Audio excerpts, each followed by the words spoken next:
할렐루야. 예. 오늘 주님께서 저희들에게 주시는 말씀은 누가복음 10장 25절에서 37절까지의 말씀입니다.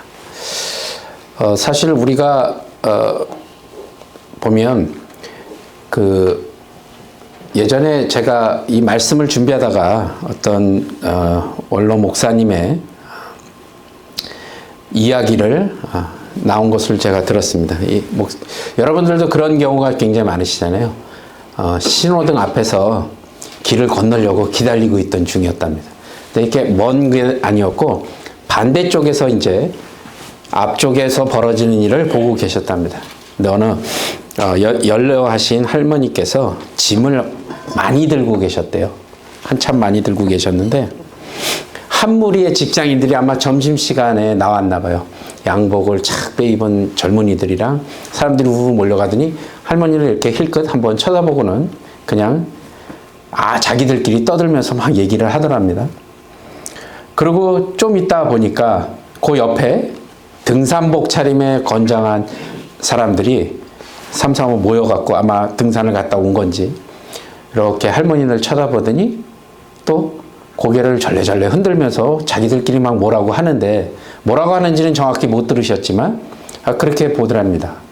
그래서 계속 궁금해갖고 목사님이 건너편을 딱 보니까 그 힙합 스타일의 청년, 껄렁껄렁한 청년이 하나 저쪽에서 걸어오더래요. 모자도 쓰고 딱 이렇게 복장으로 봐서는 요즘에 그 젊은 세대의 젊은이 같더랍니다. 근데 그 젊은이가 마침 신호등이 바뀌었는데 젊은이가 가다가 할머니를 보더니 할머니 짐을 들고 길을 건너는 장면을 보면서 목사님이 이런 생각을 하셨답니다. 바로 오늘 본문의 내용처럼 사마리아인에 대한 이야기가 딱 떠오르시더래요. 과연 누가 진정으로 그 사람을 도와주는 사람이었나라는 이야기를 하시는 기사를 제가 봤습니다. 자, 본문으로 다시 돌아와서 오늘 우리는 우리 마음을 잔잔하게 이 내용을 좀 들어보면 사실 잔잔하게 우리에게 주는 느낌이 있어요. 그죠? 또 이 이야기를 전혀 못 들은 것도 아니고 예전부터 계속해서 들어왔었잖아요. 근데 가볍게 그냥 결코 넘길 수 있는 이야기가 아닙니다. 그래서 다시 한번 여러분들과 오늘 누가복음 10장에 기록된 선한 사마리아인의 비유를 통해서 우리가 함께 익숙한 이야기이긴 하지만 마치 이 이야기를 들으면 오래된 친구처럼 아주 편안하게 우리가 이 이야기를 들을 수는 있지만 또 한편으로는 너무 많이 들었기 때문에 이 의미를 그냥 간과하고 그냥 지나칠 수 있지 않을까 싶어서 오늘 우리는 이 비유를 통해 이게 단순한 도덕적인 교훈이 아니라 또 단순히 감동적인 이야기가 아니라 예수님께서 이 비유를 통해서 이 말씀을 통해서 지금 우리의 살고 있는 우리들에게 무엇을 말하고자 하시는지를 한번 깨닫는 그런 귀한 시간이 되고요. 또 이 말씀을 통해서 여러분들이 어떤 삶을 살아야 되는지를 한번 깨닫는 귀하고 복된 시간이 되길 바랍니다. 우리는 종종 믿음이라는 이야기를 하면 믿음이 뭐지? 약간 추상적인 단어로 생각하고 이 관념적인 생각으로 넘어갈 때가 굉장히 많습니다. 그러니까 마치 머릿속에서만 존재하는 어떤 이론이나 사상처럼 생각할 때가 생각보다 많이 있어요. 그래서 교회에 나와서 여러분 예배를 드리고 성경을 읽고 성경 공부에 참여하고 봉사하고 기도하는 행위가 마치 믿음의 전부인 것처럼 생각할 때가 너무 많다는 겁니다. 그죠? 믿음이 뭡니까? 그러면 믿음이 좋은 사람이 뭡니까? 라고 물어보면 대부분 요걸 생각해요. 교회에서 너무 봉사도 열심히 하시고 성경 말씀도 많이 읽는 것 같고 또 기도를 들으면 너무 은혜스럽고 이런 이야기를 많이 하죠. 물론 이게 중요하지 않다는 얘기를 하는 게 아닙니다. 물론 중요합니다. 하지만 오늘 예수님께서 이 비유를 통해 믿음이란 단순히 그냥 종교적인 어떤 의무를 이행하는 것, 그 이상의 것을 의미하고 있다는 것을 우리에게 말씀해 주고 계시다는 겁니다. 참된 믿음은 그저 머리로 이행하는 그 지식에서 머무르는 것이 아니라 마음속 깊은 곳에서 우러나오는 그 사랑의 감정을 구체적으로 내가 행동으로 옮기는, 그래서 살아있는 실천을 하는 그것을 강조하시는 거라는 거죠. 믿음은요, 마치 살아있는 나무와 같다 이렇게 표현합니다. 뿌리를 내리고요, 줄기를 뻗고 잎을 피우고 열매를 맺어야 비로소 그 생명을 증명할 수 있는 것처럼 우리의 믿음 역시 우리의 삶 속에서 구체적인 열매를 맺어야 비로소 참된 믿음이라고 할 수 있다는 겁니다.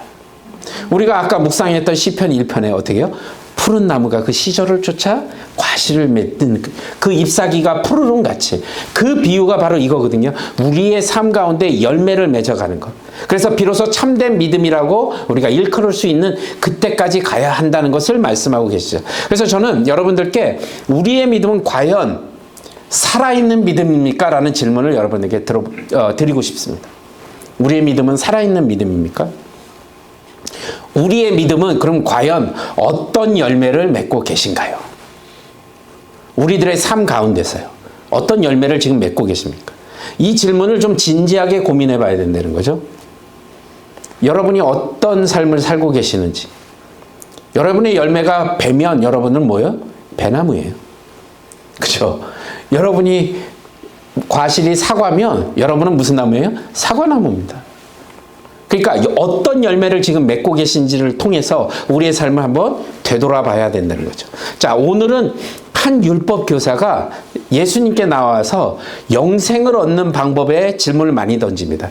지금도 그렇지만 그 당시에도 영생에 대한 관심이 어마어마하게 많았어요.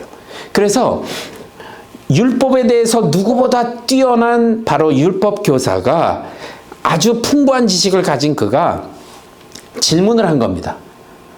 뭐라고요? 어떻게 하면 영생을 얻을 수 있습니까? 근데 그 미닝이 사실은 진정한 그 갈망 속에서 나온 것이 아니라 사실은 예수님을 시험하고 자신의 지식을 좀 자랑하려는 그 교만한 마음에서 나왔다는 걸 우리가 기억해야 됩니다. 그는 영생이라는 가장 중요한 질문을 했지만 그 질문의 동기가 순수하지 못했다는 거예요. 물론 요만큼은 궁금했을 수도 있겠습니다. 그런데 자신의 그 교만함이 가득했던 겁니다. 예수님을 깎아내리고 자신의 우월함을 좀 증명하고 싶어서 교만한 마음에 이 질문을 한 거죠. 자, 그런데요, 여러분, 우리 역시요, 율법교사와 같은 모습을 보일 때가 있다는 겁니다. 하나님의 말씀을 공부하고요, 우리가 성경 지식을 쌓는 것에는 굉장히 열심인데 그 말씀을 삶으로 실천하는 데는 굉장히 게으른 모습을 보여주고 있다는 것이죠. 이 비유는 우리의 믿음이 머릿속에서만 그냥 차고 있는 지식이 아니라, 그걸로 머무른 것이 아니라 진정한 사랑과 헌신으로 이어져야 한다는 것을 강력하게 지금 촉구하고 있는 것이죠.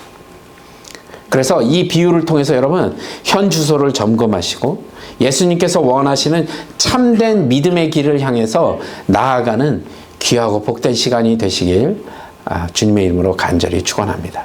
자, 그러면 무엇을, 지식이 아닌 참된 믿음으로 나아가야 될 때 우리가 세 가지를 꼭 기억하셔야 되는데, 자, 참된 믿음으로 나아가는 길 첫 번째 무엇을 해야 되냐면요, 머리가 아닌 가슴으로 말씀을 받아들여야 한다라는 겁니다.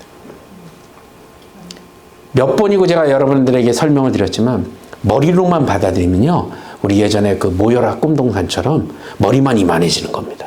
중심을 못 잡고 흔들리는 거죠. 그러고 자주 넘어집니다. 왜요? 위만 무거워지니까. 오늘 본문 25절에서 율법교사는 예수님께 다가가 이렇게 얘기합니다. 자, 한번 같이 읽어보겠습니다. 시작. 어떤 율법교사가 일어나 예수를 시험하여 이르되 선생님, 내가 무엇을 하여야 영생을 얻으리까? 자, 선생님, 내가 무엇을 해야 영생을 얻을 수 있겠습니까? 라는 아주 중요한 질문을 던지는데, 겉으로 보면 영생을 구하는 아주 진지한 질문처럼 보이지만 그 내면에는 뭐라고 했죠? 예수님을 함정에 빠뜨리려는 아주 교활한 의도가 있습니다. 그러니까 율법교사는 당시 사회에서 율법에 대해서 가장 잘 아는 전문가였고 자신의 지식에 대한 자부심이 굉장히 강한 사람이었습니다. 그런데 25절에 분명히 밝히죠. 예수를 어떻게 해요? 시험했다고요. 가르침을 진지하게 들으려고 질문한 것이 아니라 그분을 함정에 빠뜨리려고, 그리고 논쟁을 통해 예수님의 권위를 깎아내리려는 의도가 다분히 보였다는 게 오늘 말씀에 나와 있죠. 당시 그 종교 지도자들, 율법사들은 예수님의 인기가 점점 올라가니까 예수님의 인기와 가르침이 자신들의 권위에 도전한다고 생각했습니다. 그래서 예수님을 공경에 빠뜨릴 기회를 호시탐탐 노리고 있던 거예요. 어떻게 하면 저자를 떨어뜨릴 수 있을까? 어떻게 하면 저 권위를 내릴 수 있을까라는 그 마음을 갖고 있었기 때문에 이런 질문을 자연스럽게 한 겁니다. 그는 예수님을 시험함으로써 자신의 권위를 확인하고 예수님의 가르침에 흠집을 내려고 했던 거죠. 근데 이게 마치 뱀이 하와를 유혹했던 것처럼 율법교사는 아주 교묘한 질문으로 예수님을 시험하려고 했던 것입니다. 그런데 이 모습은요, 우리가 신앙생활을 하면서 지식에만 치우쳐 교만할 수 있다는 것을 우리들에게도 보여주고 계신다는 겁니다. 내가 성경 지식을 좀 알아요. 그러면 하나님의 뜻을 깨닫는 데는 도움이 되겠죠. 더 많이 알고 있으니까. 근데 그 자체로는 충분치가 않다는 겁니다. 지식이 교만으로 싹 이어질 때 지식은 오히려 하나님 말씀을 안다는 게 오히려 하나님으로부터 멀어지게 만드는 장애물이 될 수 있다는 것을 우리가 꼭 기억하셔야 됩니다. 더 많이 알기 때문에 교만해질 수 있다는 겁니다. 그런데 예수님께서는 율법교사의 질문을 받으시고 직접적으로 대답하지 않으시고 오히려 그에게 율법에 무엇이라고 기록되어 있는지를 물어보셨습니다. 예수님께서는 율법을 잘 아는 율법교사 스스로 율법의 핵심을 깨닫기를 원하셨던 거죠. 마치를 숙제를 내주고 스스로 깨우칠 수 있도록 하시는 그 선생님처럼 예수님은 율법교사가 스스로 그 진리를 발견하도록 이끄신 것이죠. 율법에 무엇이라 기록되었으며 너가 어떻게 읽느냐라는 질문에 율법교사가 27절에 이렇게 대답합니다.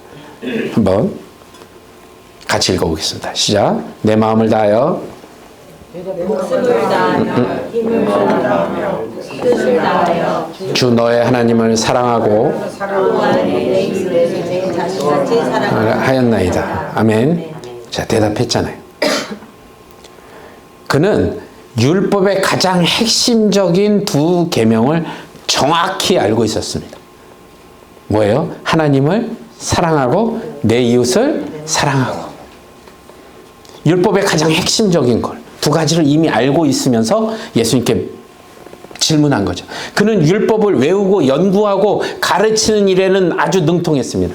그런데 정작 그 율법의 진정한 의미를 깨닫고 그 율법을 실천하는 데는 어떻게 해요? 실패했다는 거죠. 율법교사의 대답은 우리에게 지식으로만은 충분치 않으며 사랑이 결여된 그 지식만을 가지고는 아무런 의미가 없다는 것을 말씀하고 계시다는 겁니다. 율법교사는 자신의 지식을 자랑하고 싶었나 봐요. 아니면 자신의 그 부족함을 스스로 감추고 싶었는지 예수님께서 그렇게 얘기하니까 또 질문을 합니다. 29절에 보니까 또 질문해요. 그럼 내 이웃이 누구예요?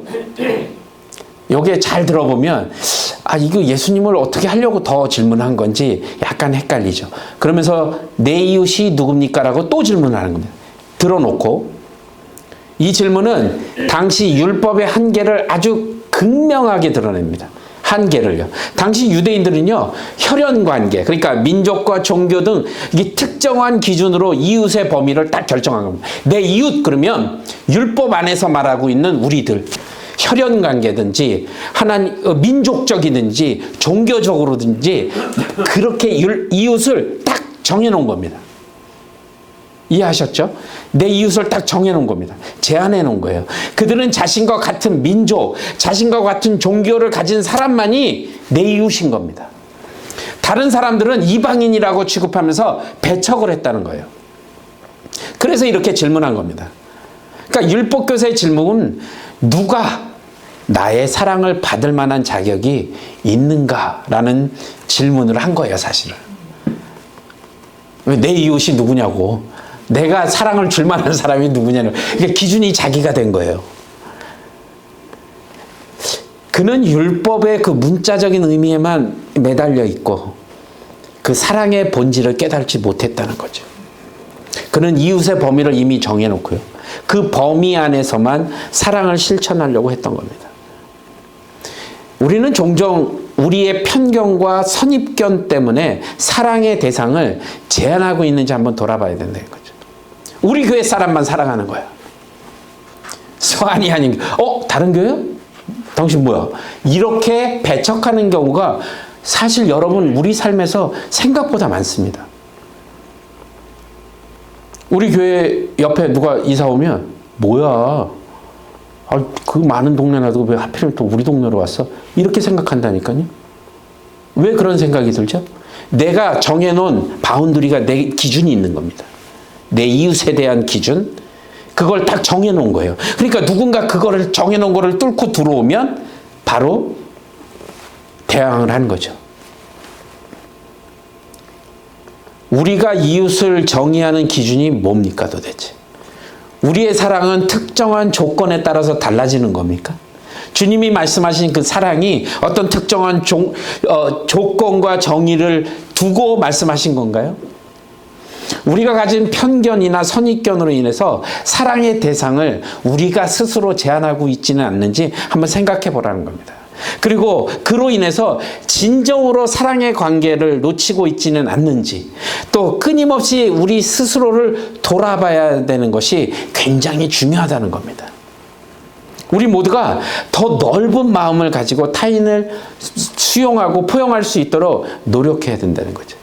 그 사람이 어떤 민족이든 어떤 말을 하든 어떤 사람이든 그거를 우리의 경계를 제한하고 하지 마시고 그저 모든 마음을 넓은 마음으로 타인을 사랑하고 수용할 수 있어야 된다는 거죠. 그래서 머리가 아닌 가슴으로 말씀을 받아들여야 한다는 겁니다. 무슨 말씀인지 이해하시죠? 그래서 우리는 진정으로 그런 마음을 떨쳐버리고 오직 주님께서 주신 그 말씀을 따라서 우리가 나아가야 한다는 겁니다. 머리가 아닌 가슴으로 말씀을 받아들이는 저와 여러분이 되시길 주님의 이름으로 간절히 부탁드립니다. 자, 두 번째로 지식이 아닌 참된 믿음으로 나아가는 두 번째, 바로 한계와 편견으로 사랑의 대상을 제한하지 말라. 첫 번째와 되게 비슷하죠. 자, 예수님께서는 율법교사의 질문에 대해서 직접적인 답을 주시는 대신에 우리에게 너무나도 잘 알고 있고 유명한 선한 사마리아인의 비유를 들려주시죠. 한 사람이 예루살렘에서 여리고로 내려가다가 강도를 맞아서 모든 것을 빼앗기고 심지어 거의 죽게 됐다는 겁니다. 이 사람은 매우 불행한 상황에 처하게 됐고요. 도움이 절실히 필요한 상태였습니다. 근데 우리가 막상 이렇게 얘기를 들으면 그랬나 보다라고 생각하는데, 제가 몇 년 전에 이스라엘을 갔다가 여리고로 가는 예루살렘에서 여리고로 가는 길을 걸었던 적이 있습니다. 그러면서 그때 그 목사님이 저희들에게 설명해 주셨죠. 성경에 나와 있는 사마리아인의 비유가 지금 여러분이 보시는 이 환경에서 벌어졌을 것이다, 이렇게 얘기하십니다. 그 환경에서 누구도 쓰러지면 살 수 없는 아주 척박한 환경이었거든요. 근데 심지어 강도를 만났고 거의 죽게 되었다는 겁니다. 아무런 도움을 받을 수가 없었던 이 사람이 매우 불행에 처져 있는데 도움이 절실히 필요한 상태였는데, 그런데요, 제사장과 레위인은 모두 종교의 지도자들이었잖아요. 엘리트들이었습니다. 이 사람을 보고 어떻게 해요? 그냥 지나쳐버렸다는 겁니다. 그들은 율법에 대해서 누구보다도 잘 알고 있는 사람들이었고 그들의 마음속에는 어려움에 처한 사람을 불쌍히 여기는 마음, 즉 행동하는 믿음이 없었다는 겁니다. 율법은 너무나 잘 알고 있는데, 하나님에 대해서 너무나 많이 알고 있는데 오히려 행동하는 믿음은 없었다는 것이죠. 그들은 자신들의 종교적인 의무와 편안함을 우선시했고요. 도움이 필요한 사람을 외면했다는 겁니다. 제사장과 레위인들의 행동은 우리에게 종교적인 의식과 지식이 아무리 많아도 사랑이 없는 믿음은 아무런 의미가 없다는 것을 우리들에게 말씀하고 계시는 겁니다. 그들은 단지 형식적인 종교 활동에만 국한되어 있었고 삶의 현장에서는 아무런 영향력을 발휘하지 못했다는 겁니다. 우린 이러한 제사장과 레인의 모습을 통해서 우리의 믿음이 어디에 지금 머물고 있는지를 다시 한번 생각해 봐야 된다는 겁니다. 그래서 여러분들의 믿음이 살아있는 믿음인지를 아니면 죽은 믿음인지를 다시 한번 점검해 봐야 된다는 거죠. 그런데 길을 지나던 한 사마리아인은 강도를 만난 그를 보고 불쌍히 여기는 마음을 가졌다는 겁니다. 사마리아인들이요, 당시 유대인들에게 멸시를 받고 천대를 받던 사람들입니다. 유대인들은 사마리아인들을 이방인 취급하면서 상종조차 하지 않았던 그런 자들이었습니다.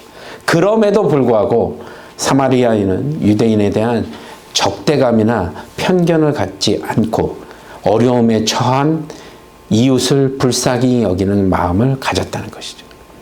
그는 자신의 안전과 안위를 먼저 생각하기보다는 도움이 필요한 사람에게 먼저 다가와 도와야 한다는 마음이 더 컸던 것이죠.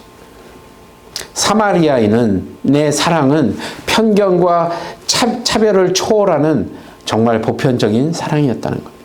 그는 인종이나 종교나 국적과 관계없이 어려움에 처한 모든 사람을 사랑해야 한다는 것을 몸소 실천하고 보여준 사람입니다. 그의 사랑은 추상적인 어떤 관념이 아닌 구체적으로 행동으로 나타나는 그런 살아있는 사랑이었다는 것이죠. 사마리아인은 단순히 불쌍히 여기는 마음만을 가진 것이 아니라요, 잘 보시면 적극적으로 행동했다는 겁니다. 그는 강도 만난 사람에게 다가가 상처를 싸매고 기름과 포도주를 발라줬죠. 근데 기름과 포도주가 당시에 굉장히 귀한 물건이었습니다. 그는 그것을 아끼지 않고 사용했다는 거예요. 그리고 강도 만난 사람은 어떻게 해요?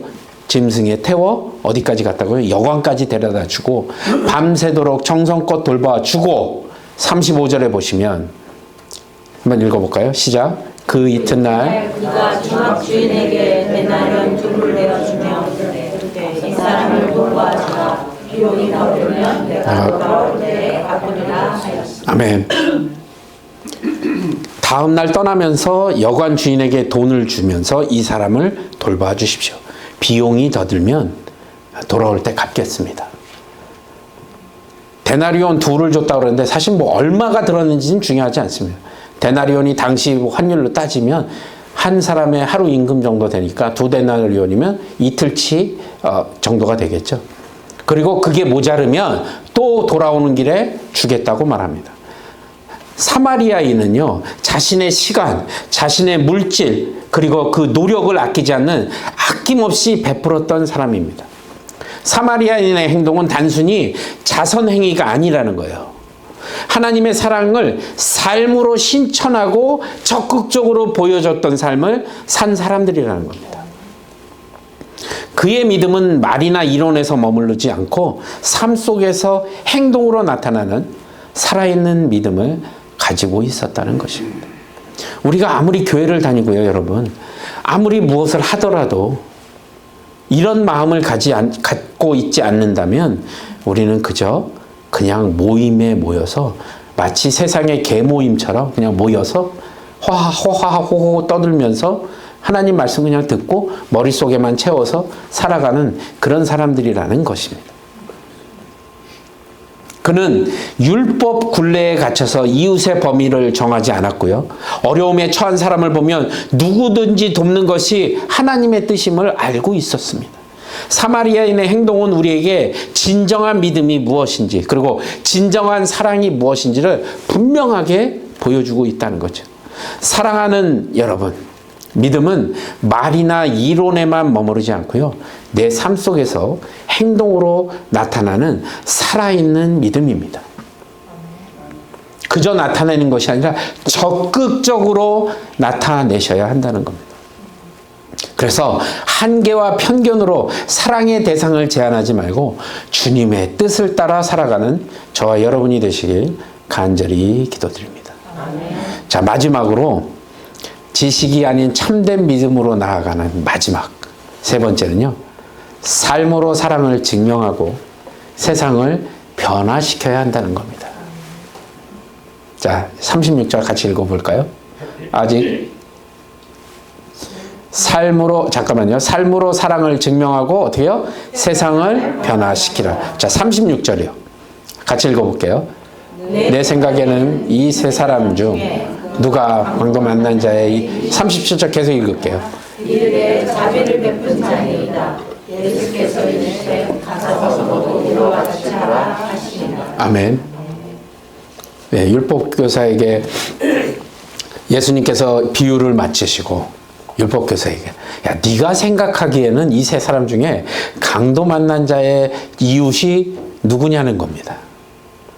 이 율법교사가 잠깐 망설였죠. 그러고 결국은 뭐라 그래요? 자비를 베푼 자입니다. 자신의 입으로 사마리아인이 진정한 이웃이었다는 것을 인정할 수밖에 없는 거잖아요. 그러니까 예수님께서 뭐라고 말씀하세요? 가서 너도 이와 같이 하라.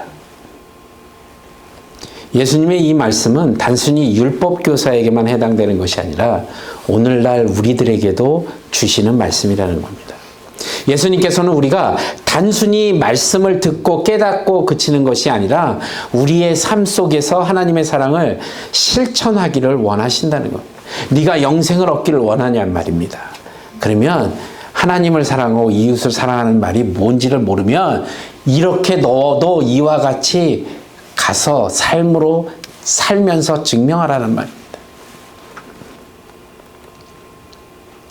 우리에게 주어진 삶의 모든 영역에서 이웃을 사랑하고 섬기는 삶을 살아가기를 바랍니다. 우리는 이웃의 어려움을 외면하지 않고 도움이 필요한 사람들에게 우리가 먼저 손을 내밀어야 돼요. 그들이 도와달라고 할 때까지 기다리는 것이 아니라 우리가 보고 이분들이 도움이 필요하겠다는 분들에게 먼저 가 손을 내미는 것이 마땅하다라는 겁니다. 우리의 믿음은 그래서 교회 안에서만 머무는 것이 아니라 우리의 삶의 현장 속에서 드러나야 한다는 것입니다. 우리가 만나는 모든 사람을 차별 없이 사랑하고 섬겨야 한다는 것입니다. 이웃을 사랑하는 행동은요, 단순히 교회의 프로그램이나 봉사활동에 국한된 것이 아니라 우리의 일상 속에서 나타나야 한다는 겁니다. 몇 년도죠? 9/11이? 2001년도인가요? 네. 2001년도에 9/11 터졌을 때 제가 그 앞에서 바로 일을 했었거든요. 그래서 한 2주 동안 일을 못했습니다. 사실은.